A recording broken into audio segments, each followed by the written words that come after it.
This is episode 245 of The Roller Coaster, and today I'm chatting with Jaqueline Perez, also known as Jack, who launched CoolLife.com, an online community for midlife women to share and empower each other with expert advice and stories.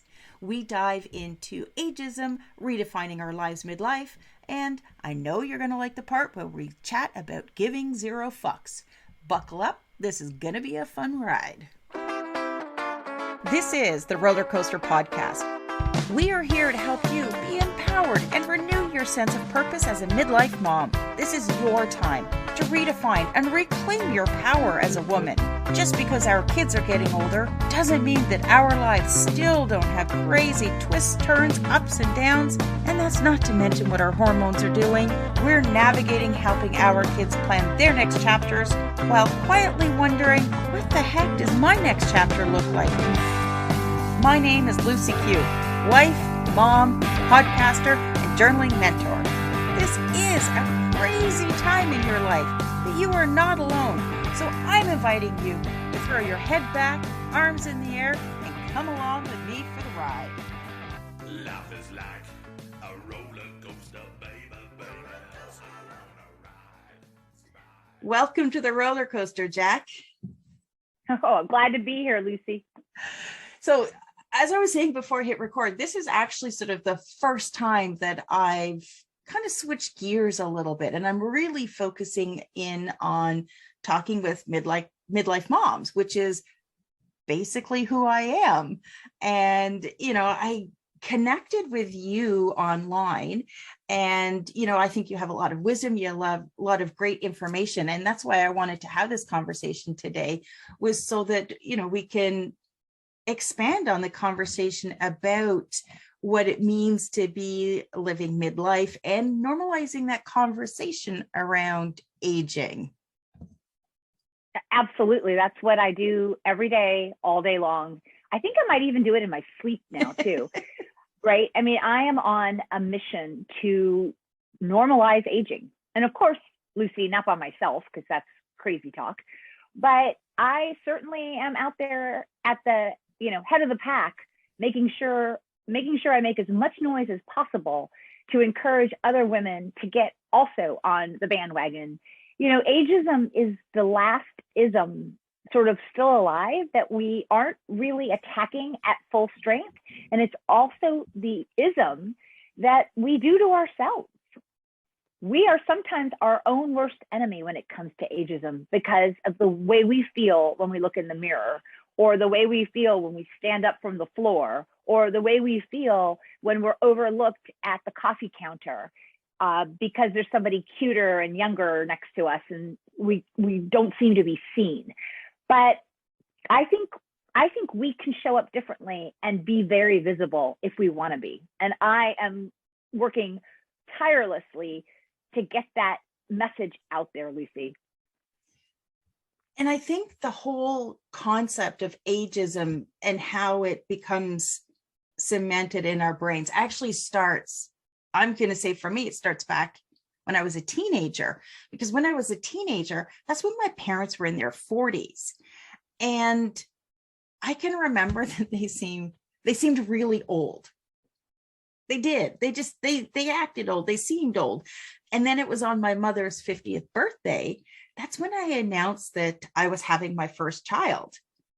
But all of those things seemed to fit how my parents were living their age. But now I'm on the upswing to 50. I'm going to be 49 this year. And I consider, when I look at myself and my mother at 50, I just feel that we're miles apart. I don't even want to consider age. And that's not coming from, a level of being conceited. It's just, sure, like I'm 49, who cares? I don't care. It's more about how I live my life. Now, that's not to say I haven't noticed changes. I mean, you're going to notice changes, whether it's, when you look in the face and you start to notice little wrinkles, or, you're getting, all of a sudden you've got this hair growing out of your chin that, how did that become 2 inches overnight? You notice those things. But I think more, and this was born through sort of, an identity crisis that I went through when my oldest went to university. I more look at aging on how am I living my life, and am I living it with purpose? So for you, what sort of ignited your journey, your relationship with diving into aging and making this part of your mission? Well, like you, Lucy, and like so many of us, because there are just some hardcore facts about the human race that can't be overlooked. And that is that in the early 1900s, a woman's average lifespan was about 51. So if you think about it, what was there to do after menopause? Most women didn't even get through menopause. And now, flash forward, we hit 50 and we are looking at potentially 30, 40, 50 years left of potentially fairly productive time. But we have no models we have nothing nothing is there for us historically to model after. We are in a very unique position right now. Baby boomers, young baby boomers, Gen X, and even elder millennials. We are in a position where we are currently defining what that second act of life can look like for women in a way that's just never been made available before. We just didn't have access to those years, but now we do, and we're healthier.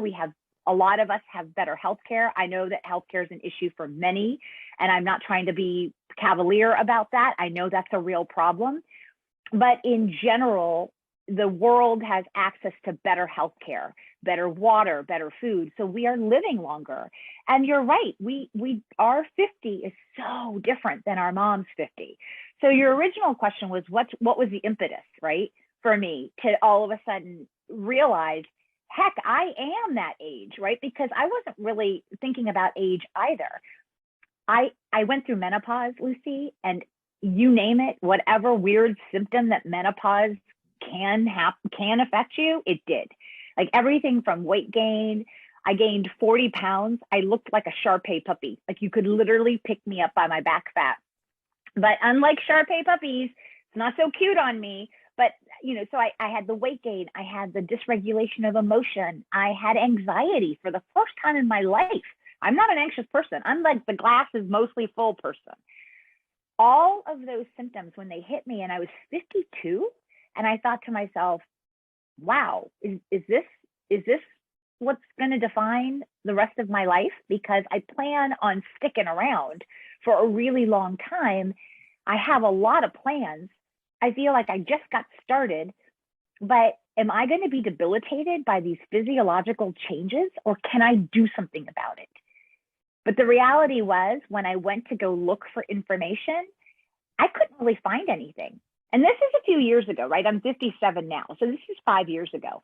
Already a lot has changed. If you look today versus 5 years ago at the sheer number of brands that have popped up that are targeted and focused on the opportunities and challenges that present themselves in this season of life for women, it's amazing. It's a proliferation of brands, and we're going to see even more, because I read recently a statistic that by 2030, just in the US alone, Lucy, so not in Canada where you are, there will be 89 million women over the age of 45. Like that's Wow. let that sink in. Let that sink in for a bit. So what are these 89 let me start over. What are these 89 million women? What do they need? What do they want? And there's a lot of opportunity there to be had, because it's a completely underserved marketplace.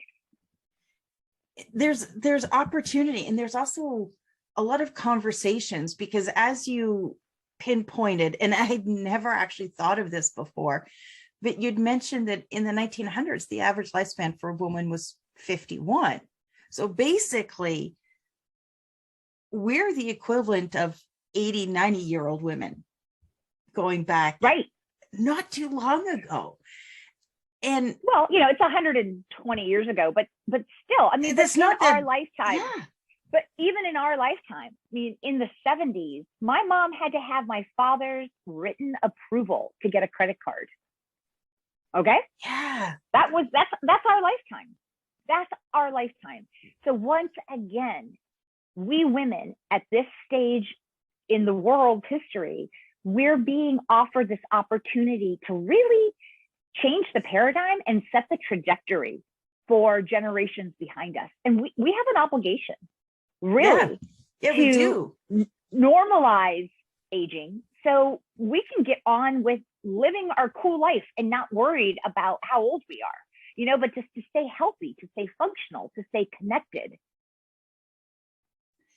And for me, you know, I also look towards the role model that I'm being for our kids. They're now 20 and 23, 24. So they're young adults. We have two sons. And I look as they're embarking on their lives, you know, one's finishing college, the other one's got another year. And I'm encouraging them, like, your 20s is your years that you go out and you live life and you take risks, you take challenges, you do all of these things, you try all this shit. And who cares if you fail? Well, that's what the 20s is all about, right? But as I'm saying that, many mistakes as you possibly can, right? Yeah. But as I'm saying that, I'm like, but wait a second, that's what I'm doing right now. Oh, that's like, even better. That's what I'm doing. And it's like, I am trying new things. I mean, if you look at it, how many women out there over the age of 45 are starting podcasts, are, you know, dominating some areas of social media? I heard today that TikTok, their largest demographic is, I think it's women 38 to 45. But does not surprise me. But if you go on TikTok, you do have the videos coming up where, you know, the kids are saying, okay, boomer, time to go home. This is no place for you. It's like, wait a second, we own this. We're dominating here. Yes, it's incredible. It is. I mean, it's so many women are finally deciding to reevaluate where they are in their life. And you know, and in fairness, we spend a fair amount of time because we have, if you decide to have a baby, right? If that's your choice. And if you decide not to have kids, more power to you, right? I mean, that's okay too. But if you decided to be a mom, well, because we are biologically designed to make the baby, right? And all of that, of what that entails, right? Because it does require you to take time away from another priority, whether that's your career, or you have to focus on that. You really, really do. If you're going to do it right, it requires attention. You are making a human, you're creating this human, and then you're responsible for getting that human to a place where someone else is going to want to live with them, right? Because we don't get them.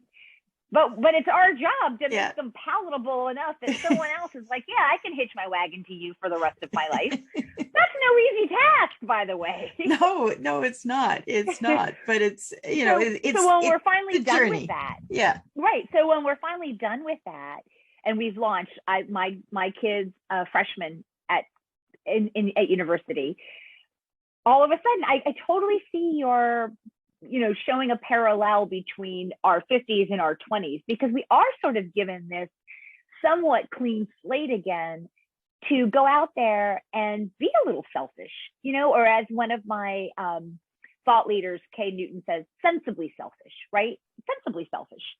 So yeah, it's a wonderful time. It's my favorite decade so far. It is, because I think we get to, and I've said this to some people, I'm like, is there just like a date that we pass on the calendar when we start to give like what I call zero fucks? Oh, like you're just like, I don't fucking care. I don't care. I don't care what you think of me. I don't care I mean, sure, I'm human like everybody else. I have emotions, but in general, you're like, I just don't care. I don't care if you like my opinion or not. I don't care what you think of me. It's Yeah. liberating. It's a very liberating phase to go through. Yes, it's amazing, right? Because I am there. I give no fucks. I really do not.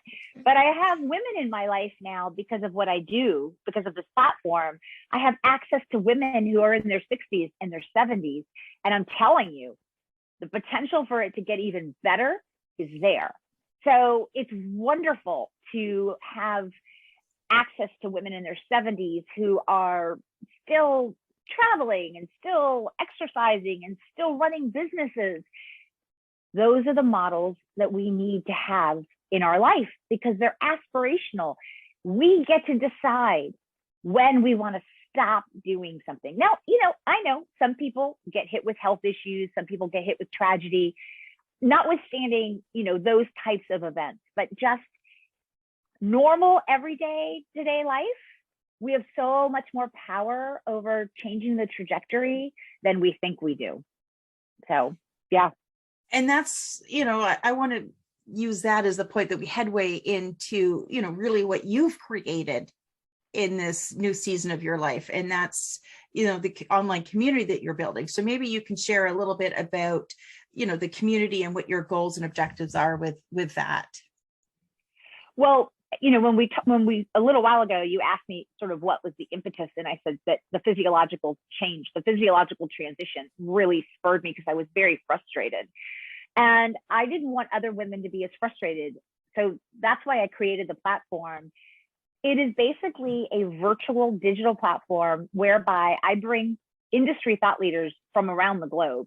We are at, oh my gosh, we're onboarding 4 more this month. We are at 57 women from around the world who have deep domain expertise in those opportunities and those challenges, whether it is menopause or, divorce or dating after 50 or empty nest. What about elder care? What about those that are saddled with having to take care of their elderly parents all at the same time while their teenage kid is stealing their car, right? The sandwich generation. I could go on and on and on about the opportunities that present themselves at this period of life that are fairly unique. And nobody was addressing them in an empowering, kind way. And it's not like we don't address tough topics like dry vagina. We do, but we do it in a way that's helpful and empowering and potentially giving women information so that they can course correct or change something that's not working for them. And Lucy, the most interesting thing for me personally about this is that when I started, I was the sole contributor. And I told you, I think now we're at 54 or 57 global thought leaders. But, and yes, we're focused on the issues and opportunities that are in midlife and beyond now. But half of our audience, half, is below 44.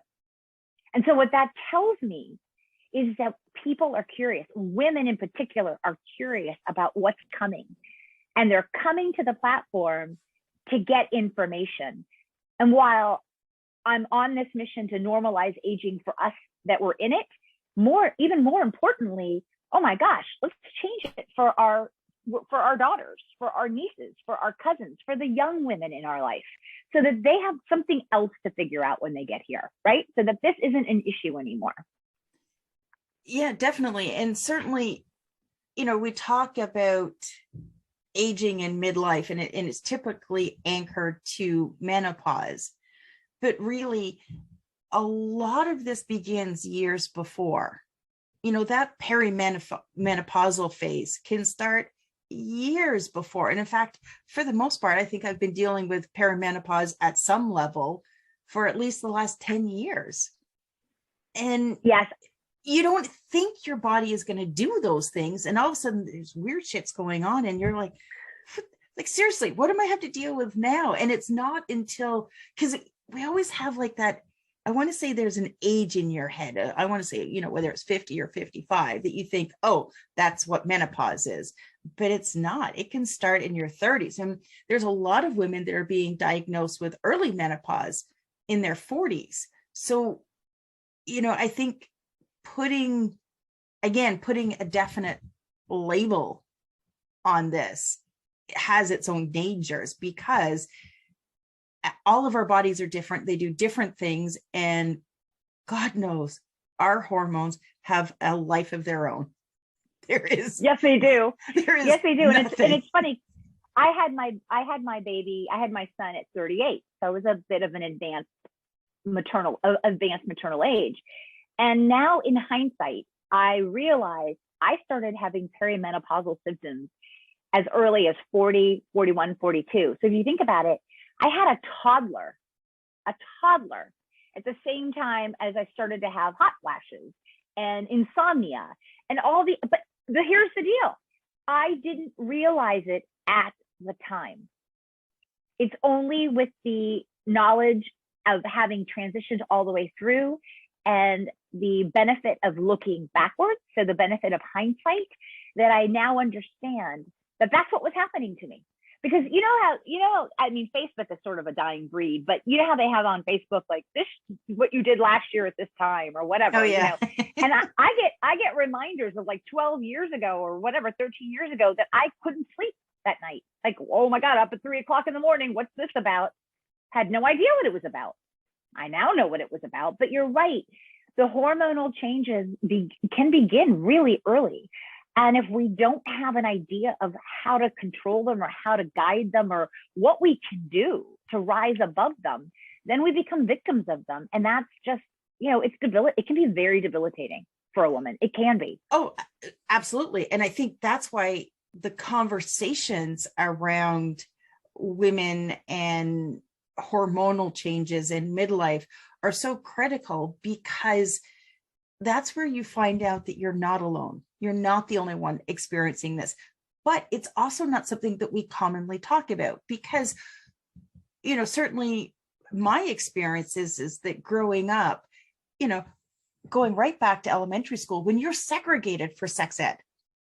So that right off the bat, when they're talking about girls having periods, that's a conversation that's held away from the boys.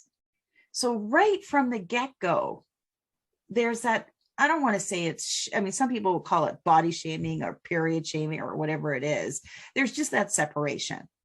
And I think that keeping that part of our lives separate from who we are is, part of the problem.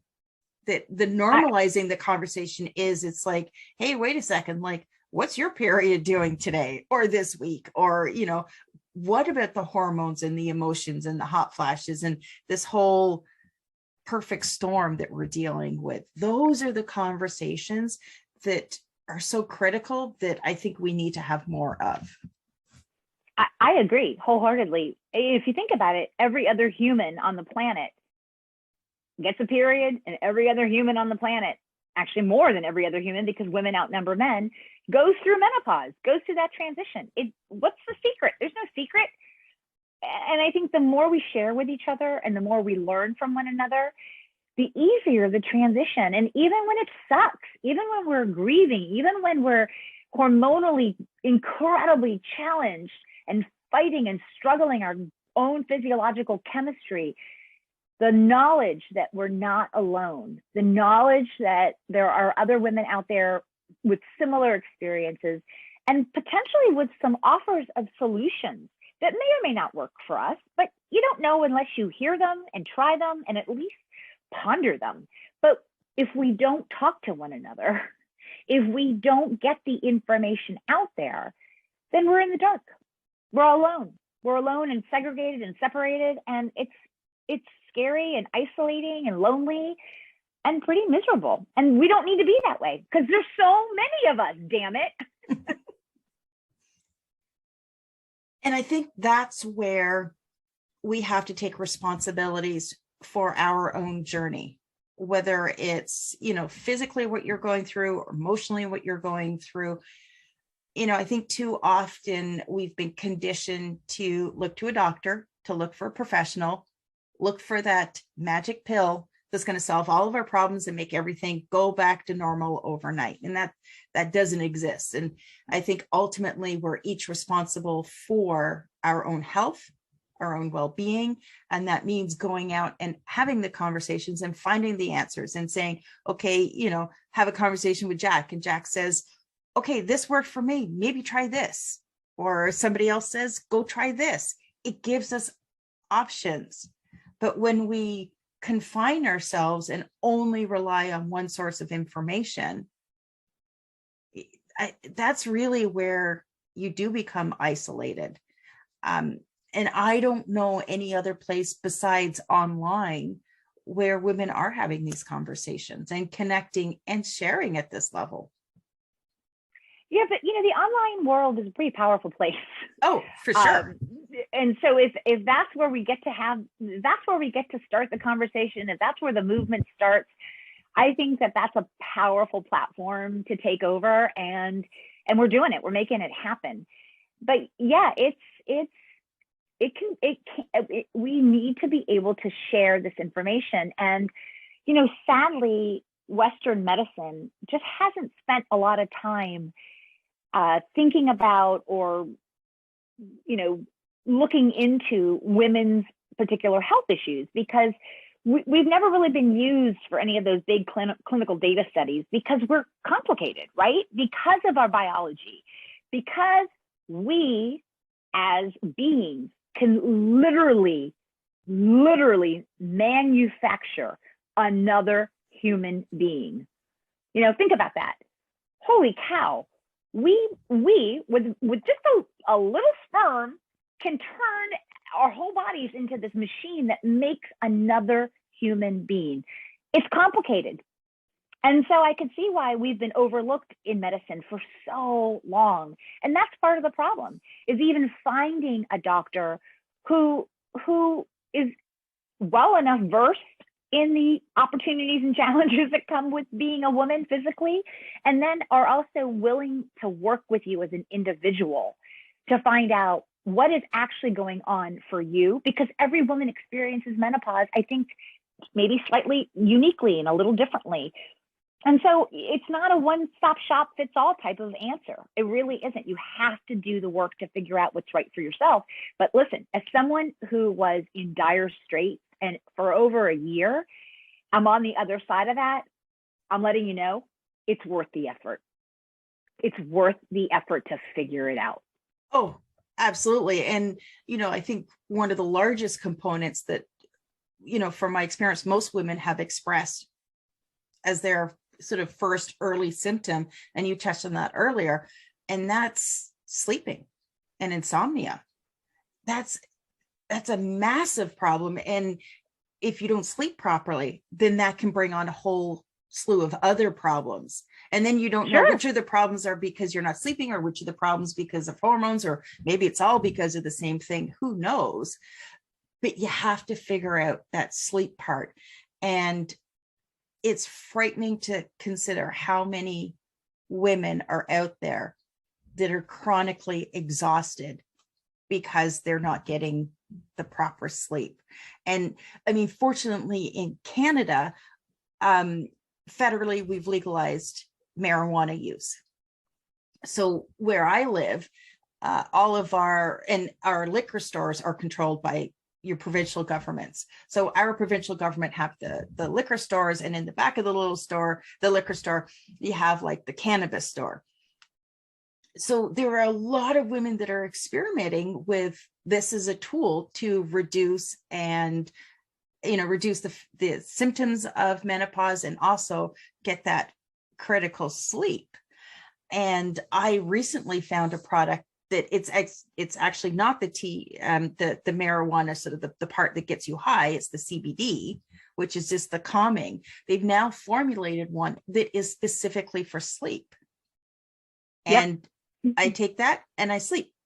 It's magical. Isn't that amazing? It's and how you feel after a good night's sleep is, you know, for lack of a better term, it's night and day.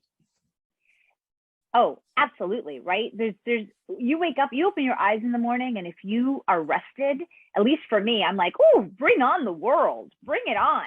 If I open up an eye and I have been fighting my bed the whole night long, I don't want to stay in the bed because I'm just angry because it's not working, but I don't necessarily want to go out and take the world on either. And so you just kind of, you know, I hate that, because for me, It's like, I just need to get through the day. I don't want to think that way. I don't want to feel that way.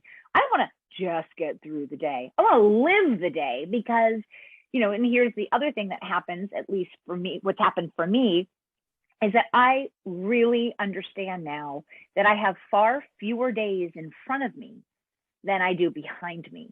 And so while, you can look at that and go, oh, poor Jack, or poor me. No, what that does is that makes me way more crystal clear about what I want to do and where I want to spend my time and energy and who I want to give my time and energy to, because I don't have that many left. Whatever, however many are left, they're far fewer than I've already lived. And so I got to make the best of it. And there's something about that, having that filter, that for me is very liberating, very liberating. And I think that sort of goes back to, what we were saying earlier, and just not caring about what other people are saying or thinking about us. Because it's like, hey, if you're going to keep playing your game and playing small and living over there, great, you be you. I don't care. But this is what I'm doing, because, so often we're told, in the world of personal development, you're like, okay, write down what you want people to say in your obituary. And I'm like, I don't want to know what people are going to write in my obituary. I want to know what, Lucy has to say to me before she takes her last breath. What is she going to tell me then that she learned that I just need to go ahead and do now? And that's all. And when you think about it, your last breath self is going to be sitting there saying to you, no, go out, take that chance, live your life, live big, don't hold back. Because you know what? This is all there is. Go and live life. Yep.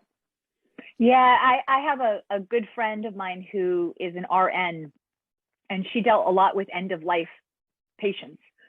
So she was there at the end of many people's lives. And she's like, Jack, people do not say, oh man, I wish I had worked more, or I wish I had more money in the bank, or I wish I had another car, right? That's not the stuff that people care about. That's not the regrets. They say things like, I wish I had taken that time to learn to dance. My wife wanted to dance and I didn't do it. And I kept pushing it off. I wish I had taken that time to learn to dance. I wish I had taken that time to, spend more time with my grandkids, or I wish I had taken that time. It's about connection, and it's about putting themselves out there, not about how many material objects they have accumulated. Because, ladies and gentlemen, you can't take it with you. So why bother? It's true. Although a lot of people think they can, but it doesn't work that way. I think it was I guess back in the Egyptian with the tombs. Yeah, they tried that. Right. They would load those puppies up with all that they would need. I think that shit's still there, by the way, unused. Well, I think I was watching a speech, a commencement speech by Denzel Washington, and he said, you don't see U-Hauls following the hearse. He's like, you don't get to take it with you go. He goes, but the Egyptians did try it, and all they got was robbed. So yes, they did get robbed. Oh my God, that's really funny. So Denzel Washington, you do not see a U-Haul following a hearse. That is so good. I'm going to borrow that from Mr. Washington. Yeah, it was a great video. Now, Jack, as we wrap up, do you have any final thoughts or words of wisdom that you'd like to share with our listeners? Absolutely. So from my viewfinder, there is a huge chasm between mini skirts and depends. And that's where I want to live as big a life, as cool a life as I possibly can. And we can do that. And where can people connect with you and learn more about your online community? Well, let me try that again. The online community is called Cool Life, and that is a play on the whole idea of being cool and continuing to have a cool life. It is spelled all cattywampus, although it is in the Urban Dictionary as a synonym for cool, and it's spelled K with a K, K-U-E-L, life. So if you go out there, you can find me on Instagram, LinkedIn, Twitter, Pinterest, Facebook, all of it, and also on coollife.com. And you can easily connect with me if that's something you want to do. If you are someone who has a message, you really need to get in front of women and talk about ageism, let me know. I mean, I'm always looking for more industry thought leaders. And, there's always room at the table. At my table, there's always room for another woman. So, pull up a chair or I will scoot over and we can share one. It doesn't matter. So that's about it. Awesome. Let me ask you, is there wine at that table? Because if so, I'm in. Girlfriend, your choice. Rosé, champagne, white, red. What's your choice? I'll make sure it's there. Awesome. To connect with Jack, make sure you check out the show notes. I will have all of the links in there. And Jack, thank you so much for joining me today. Thank you, Lucy. It was so much fun. Thanks for listening to this episode of the Roller Coaster Podcast. Want to chat or share your ideas about today's show? Pop me an email at hello@therollercoasterpodcast.com. Don't forget to connect with me on Facebook and Instagram at The Roller Coaster Podcast. Our theme song, Roller Coaster, was performed by The Lucky Setback. Audio editing by the one and only Jeff Quigley of Quigley Creative. Life is like a roller coaster, baby, baby. I wanna ride. Life is like a roller coaster, baby.